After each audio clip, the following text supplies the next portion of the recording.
Hi, this is Hema. 20 days blouse சேலஞ்சில் இன்னைக்கு day 13.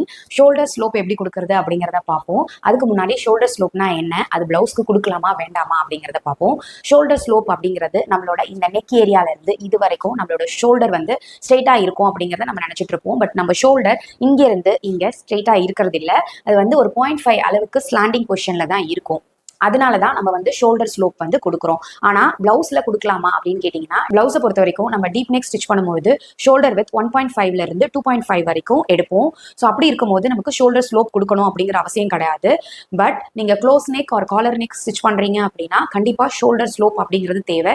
ஏன்னா நம்மளோட ஆக்சுவல் ஷோல்டர் ஃபுல் ஷோல்டர் எடுத்து நம்ம ஸ்டிச் பண்ணுறதுனால நம்மளோட ரெடி ஷோல்டர் வித் ஃபுல்லாக வர்றதுனாலையும் நம்ம வந்து ஷோல்டர் ஸ்லோப் கண்டிப்பாக கொடுக்கணும். அப்படி நீங்கள் ஷோல்டர் ஸ்லோப் கொடுத்து நீங்கள் ஸ்டிச் பண்ணீங்கன்னா தான் அந்த ஷோல்டர் ப்ராப்பரா அழகா இருக்கும்.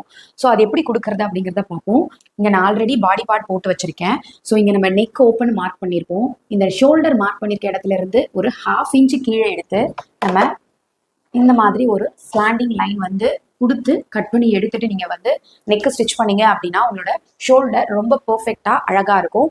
எங்கெல்லாம் நீங்க க்ளோஸ் நெக் அண்ட் காலர் நெக்னு சொல்லிட்டு ஃபுல் ஷோல்டர் எடுக்கிறீங்களோ அங்கெல்லாம் கண்டிப்பா ஷோல்டர் ஸ்லோப் கொடுத்து தான் ஆகணும். அண்ட் உங்களுக்கு ஒரு டவுட் வரலாம், போட் நெக் பண்ணும்போது நம்ம ஆக்சுவல் ஷோல்டர் தானே எடுக்கிறோம், அப்ப ஷோல்டர் ஸ்லோப் கொடுக்கணுமா அப்படின்னு கேட்டீங்கன்னா கிடையாது.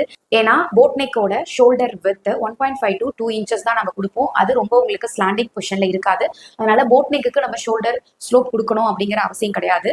காலர் நெக் அண்ட் க்ளோஸ் நெக்கு கண்டிப்பா ஷோல்டர் ஸ்லோப் கொடுத்து தான் நம்ம ஸ்டிச் பண்ணணும். இந்த வீடியோ உங்களுக்கு புரிஞ்சிருக்கும் அப்படிங்கிறத நம்புறேன். நெக்ஸ்ட் என்ன சேலஞ்ச் வேணுங்கிறத கமெண்ட் பண்ணுங்க.